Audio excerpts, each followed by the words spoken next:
Hey everybody, I'm Jackie Jing and I'm with Clive Standen. He plays Rollo on history's Vikings, and if you haven't seen the mid-season 5 premiere, go watch it, then come back here. We are talking full spoilers. I'm so excited. Loved mid-season 5 premiere. So talk to me about it. Rollo's back, he's returned, and I mean, like, so much is going on. First, he's helping Ivar.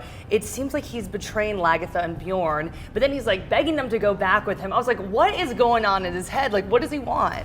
Well, he's in his twilight years now. Yeah. He's been away for a little while. He's become the Duke of Normandy, and in history, the Duke of Normandy became more powerful than the King of France himself. He has the whole, the people around him that kind of worship him. Like, people moved from Paris to Normandy as the landmass came bigger. That's what he's become. So he's become like the full strategist, leader that he's always wanted to be on paper. Now he's come back to deal with the politics of this fallout between Lagaertha and Ivar and the civil war. But is he Team Ivar? Is he Team Lagaertha? He's always Team Rollo. We always know that. It's always what's best for him. But now he's more of the rounded individual. It's what's best for Paris and for Normandy and for France. But it gives him the opportunity to come back and kind of open up some old wounds and maybe put some salt in them. He's got some unfinished business with those guys. I felt like he was kind of playing both sides, but there was so much emotion with it. So is this just strategy? Is he manipulating both sides? He is manipulating everything he can for himself, but I think he's dealing with his own mortality now. He's older, and he's got a whole race of people that look up to him and that have accepted him into their country, and he has to accept their god too. So now I think he's starting to question where he's going to go in the afterlife. Is Odin and the gods going to accept him to Valhalla because that's the god that he's worshipped his whole life? Or is this new Christian god going to be the god that accepts him? Or are they both going to reject him? He's going to end up walking in purgatory for his afterlife, or is he going to go to hell? All this is playing on his mind, and I think he's now at that point where he's thinking, what can he put right? How can he hedge his bets? And he wants to go back and deal with some of those issues that he left behind when he betrayed his brother. I mean, what is he thinking when he's going back to France? Like, what's his next move? I think I mean that's why I added into that first episode the little elixir that he's got, the tonic that he's got, because I wanted to show that maybe there is something rotten in the state of Denmark, as Hamlet says. He's dying.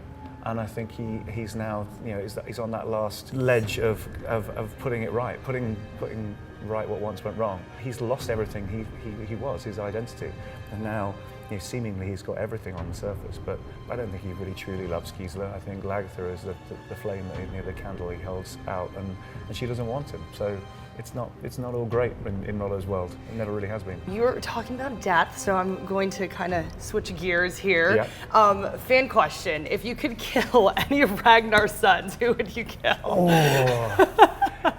I said Ivor, and you were like, no, I have a soft spot for Ivor, but Ivor is just so incredibly evil. Oh, as an audience member, I hate Ivor, but Rollo would never kill Ivar, because you see, Rollo's lived in the shadow of his brother his whole life, and his father never thought he was worth anything. Lagaertha chose the other brother, and I think Ivor has always been the runt of the litter. He's the little disabled child who his brothers have always been chosen. Even Ragnar left him out in the cold as a baby with an axe to fend for himself, and I think Rollo kind of understands that. He's been there, done that, got the T-shirt, and there was meant to be a scene that would have been lovely to have. We chose it to be with the seer in the end, when the seer says to Rollo, "If you only knew, you'd be dancing naked on the beach." There was talks about maybe Rollo would go and talk to the baby Ivar and pour his heart out to the baby, because he can relate, saying, "You're the baby that you're the brother that everyone's written off, just like me, and don't think they're ever going to look after you when you're older." And it would have been a lovely scene. Not that the baby can understand him, but for who Ivar turns into and who he grows up to be is. It's a formidable power. Yeah, well, talking about missed scenes, I think that as a fan, we all wanted to see, that closure between Ragnar and Rollo, and that never really happens. If Rollo could say anything to Ragnar, what do you think he would have said? But there is a little bit of closure in a way, because if you think about it, when on that battlefield, Rollo chooses, and he does choose to spare Ragnar. Yeah. All the crossbows are pointed at Ragnar, and he tells them to put the crossbows down, because it was never about Ragnar for him. For Rollo, it was about being somebody. It was about the country, about being a ruler. For Ragnar, he wanted to kill Rollo because of the betrayal. But when we have that scene in this new season between Harald, Witzek and Ivar, Rollo's the first to point out that he's the only one around that table that hasn't been involved in killing a brother. Harald killed his own brother, Ivar killed his own brother, Witzek was very instrumental in killing Sigurd, and Rollo's the only one that didn't. So I think that's where he is. He's the only one that hasn't really done that. He doesn't really regret it because he spared his brother. Do you think that he would want to say anything to Ragnar, or do you think that that's spoken enough, like what he wanted to say? Oh, you like me now, brother.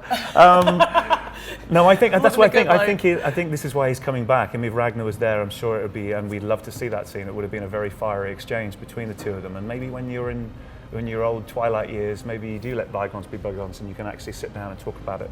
Maybe not. But I think, that's partly why he's coming back, is that he knows the wrongs that he wants to try and right them. He wants to open up those wounds and put the salt in them. Clive, thank you so much. And don't forget to check out Vikings. You can watch it Wednesdays on History. And as always, be sure to follow and subscribe to IGN wherever you like to watch.